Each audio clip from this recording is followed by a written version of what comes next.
Alors moi je suis Lise Carlier, je suis maître de chai et responsable de production pour les rhums Bro et Quénesson.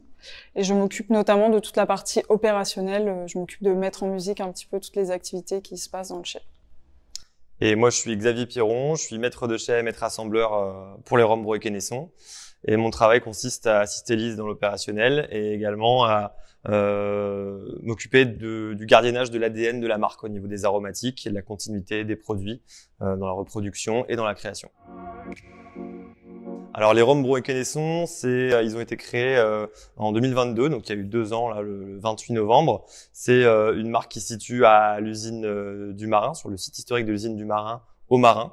Et nous, aujourd'hui, on se trouve au sein de l'habitation Grand Fond, qui est une zone un petit peu gouttière près du Marin, et qui va nous permettre d'accéder à un terroir qui est assez exceptionnel dans la Martinique, puisqu'on est sur un terroir qui est le plus au sud en fait de l'île, et qui va nous offrir un millefeuille, une mosaïque au niveau notamment de la géologie de nos cultures, qui nous permet d'avoir des zones parcellaires basaltiques, des zones calcaires. On va avoir des zones plus glaiseuses, argileuses et des zones volcaniques. Donc ça offre pas mal de possibilités au niveau de la création, au niveau de la culture de la canne en tout cas. Le rhum qu'on vous propose à la dégustation aujourd'hui, c'est un élevé sous bois, issu de notre collection Signature du Chai. C'est un assemblage de 2 profils de rhum blanc qui ont vieilli pendant 12 mois consécutifs dans des fûts de chêne américain qui ont contenu précédemment du bourbon et dans des fûts de chêne français neufs. Voilà, c'est la particularité de cet élevé sous bois. Il titre à 47 degrés. Donc l'intérêt d'avoir utilisé 2 types de fûts, c'est qu'on va avoir le fût qui a contenu du bourbon qui va apporter de la vanilline, des whisky lactone, on va retrouver des notes de coco, de vanille, un petit peu de caramel, tandis que les fûts de chêne français neufs vont plutôt apporter du tanin, de la structure. Du coup, pour la dégustation, on se retrouve ici au sein de l'habitation de Grand Fond, donc, qui est une maison qui date de 1750. Qui se trouve vraiment au cœur de l'habitation Grand Fond. C'est en fait, comme je le disais, une immense cuvette qui fait 160 hectares.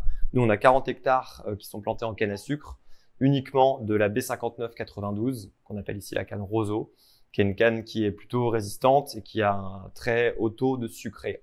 Une des singularités des rhums Bro et Quénesson en général et de l'habitation Grand Fond, c'est justement cette richesse saccharine, ce taux de sucre qui est inégalé en Martinique. On arrive à des richesses qui dépassent largement les 20 tout au long de l'année, ce qui nous permet d'avoir une jolie texture et de la sucrosité dans nos rhums. Donc, ce qu'on peut constater au niveau de la robe de cet élevé sous bois Signature du Chai 47%, c'est qu'on a une teinte qui est plutôt vieil or, assez claire, mais quand même soutenue pour un rhum qui a 1 an.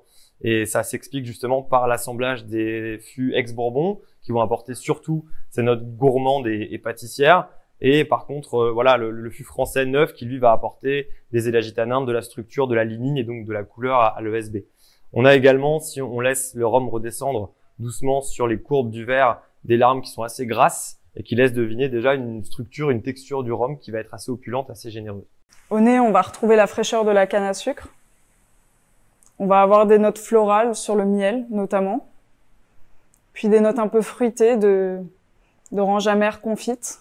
On va retrouver aussi des notes de vanille, apportées notamment par les fûts ayant contenu du bourbon. Alors c'est déjà un produit qui est très équilibré. On a une attaque qui est assez souple, qui va s'ouvrir vers une structure où on retrouve déjà le fût français, avec quelques tanins, mais qui sont très bien intégrés. C'est des tanins qui sont très lisses. En rétro-olfaction, on retrouve un petit peu les mêmes notes qu'au nez, avec des notes un petit peu miellées, justement, qui sont une vraie dominante sur ce produit, de la vanille. Et une texture voilà qui dure, une bouche qui est vraiment opulente, qui est vraiment grasse et qui est un des signes de la sucrosité, je trouve, des rhums Bro et Quénesson. Pour la fin de bouche, on va avoir une fin de bouche qui est vraiment nette, plutôt longue. C'est un assemblage, cette ESB qui est très consensuel, qui plaît à beaucoup de monde, très dans la gourmandise, Complètement. qui est toutefois aussi très complexe, notamment grâce à l'assemblage de 2 profils de blanc à l'origine, puis vieilli dans 2 types de fûts différents. Ouais, puisqu'on peut remarquer, c'est quand même la finale, une longueur qui est assez intéressante et qui est quand même un signe des grands spiritueux, c'est le temps et la longueur qui va durer en bouche. On souhaite remercier les Drinks and Spirits pour ce coffret 2024 qui est très réussi encore une fois. On espère que vous avez apprécié cette dégustation et on vous invite à venir nous voir en boutique sur notre site à l'habitation Grand Fond. On sera ravis de répondre à toutes vos questions et vous faire déguster nos autres produits. À bientôt. À bientôt. Au revoir.